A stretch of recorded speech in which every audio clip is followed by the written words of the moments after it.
আসসালামু আলাইকুম রহমতুল্লাহ। ইন্টারভিউতে আসলেন, আপনাকে প্রশ্ন করা হলো আপনি হোয়াট এভার ইউর এক্সপেকটেশন অথবা আপনি স্যালারি কেমন চাচ্ছেন।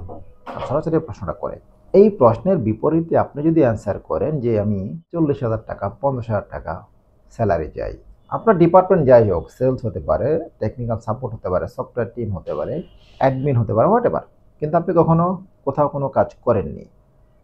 এখন পরবর্তী প্রশ্ন আপনাকে করা হলো, বলুন তো কেন আপনি 50,000 টাকা বা 40,000 টাকা অথবা 30,000 স্যালারি চাচ্ছেন? কেন আপনাকে আমরা রিক্রুট করবো এত টাকা দিয়ে? আমার ফ্রেন্ড সার্কেল যেখানে কাজ করতেছে ওরা 25,000 টাকা পাচ্ছে, ওরা 20,000 টাকা পাচ্ছে। আমি ওদের থেকে ভালো স্টুডেন্ট, আমার তো অবশ্যই 40,000 টাকা পাওয়া উচিত। আমার যে ক্লাসমেটটা ক্লাসের একদম লাস্ট বেঞ্চে বসতো সে পাচ্ছে হচ্ছে গিয়ে 20,000 টাকা স্যালারি। আমি ফার্স্ট বেঞ্চে বসতাম, আমার রেজাল্ট ভালো, ওর রেজাল্ট ছিল 2 পয়েন্ট সামথিং, আমার রেজাল্ট 3 পয়েন্ট সামথিং, 3.88, 3.69। হ্যাঁ, তো আমার তো অবশ্যই 40,000 টাকা পাওয়া উচিত। আমি ওর থেকে রেজাল্ট অনেক ভালো। দেখেন ভাই, আপনার রেজাল্ট দিয়ে আপনাকে স্যালারি দেবে না।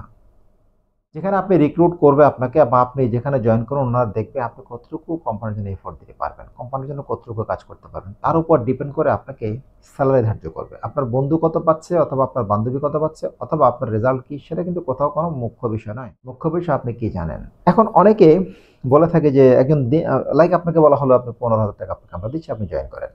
তখন আপনি পা কেউ কেউ মুখের উপর বলে বসে একজন রিক্সাওয়ালা অথবা দিনমজুর কামাই করছে প্রতিদিন 700 টাকা 800 টাকা, মাসে গিয়ে তার গিয়ে দাঁড়াচ্ছে 25,000 টাকা 20,000 টাকা দাঁড়াচ্ছে। তাহলে ওই দিনমজুরের সাথে আমার গ্যাপটা কোথায় রইল? আমি পড়াশোনা করে মাস্টার্স অনার্স কমপ্লিট করলাম, কিন্তু তাহলে আমাকে যদি 15,000 টাকা কাজ করতে হয় তাহলে তো আমি রিক্সা চালানো ভালো ছিল। সিম্পল ম্যাথ, আপনি কি রিক্সা চালাতে পারবেন? পারবেন না। এই ভুলটা কখনোই করবেন না। একজন দিনমজুর 700 টাকা কামাই করছে, আপনার ফ্রেশার জব হিসেবে দিনমজুরের থেকে যদি আপনি কম্পেয়ার করেন তাহলে আপনি ওনার থেকে কম স্যালারি পাবেন, বেশি পাবেন না। কিন্তু দিনমজুরের পেমেন্টটা একটা জায়গায় লক হয়ে থাকে। সে যদি 20 বছর এক্সপিরিয়েন্সড হয়, ওর কামাই কিন্তু 700 থেকে 800 টাকা হবে অথবা 1,000 টাকা হবে। আর আপনি 20 বছর এক্সপিরিয়েন্সড হলে আপনার স্যালারি গিয়ে দাঁড়াবে 80,000 টাকা 90,000 টাকা, 1 লক্ষ 1.5 লক্ষ 2 লক্ষ 5 লক্ষ টাকায়। দিনমজুর কিন্তু সেটা পারবে না। সো আপনি অ্যাজ এ ফ্রেশার, আপনার যেখানে আপনাকে জাজ করার কথা সেখানেই করছে আপনাকে। 10,000 টাকা বলুক, 15 বলুক, 20 বলুক, আপনার কাজ বুঝে আপনাকে পছন্দ করে। কেউ কেউ আপনাকে বলবো আপনি ফ্রি কাজ করেন, যদি পছন্দ হয় তখন আপনাকে আমরা একটা স্যালারি নিয়ে আসবো।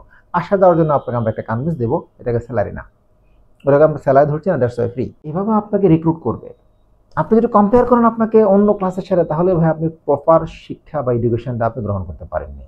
ধন্যবাদ।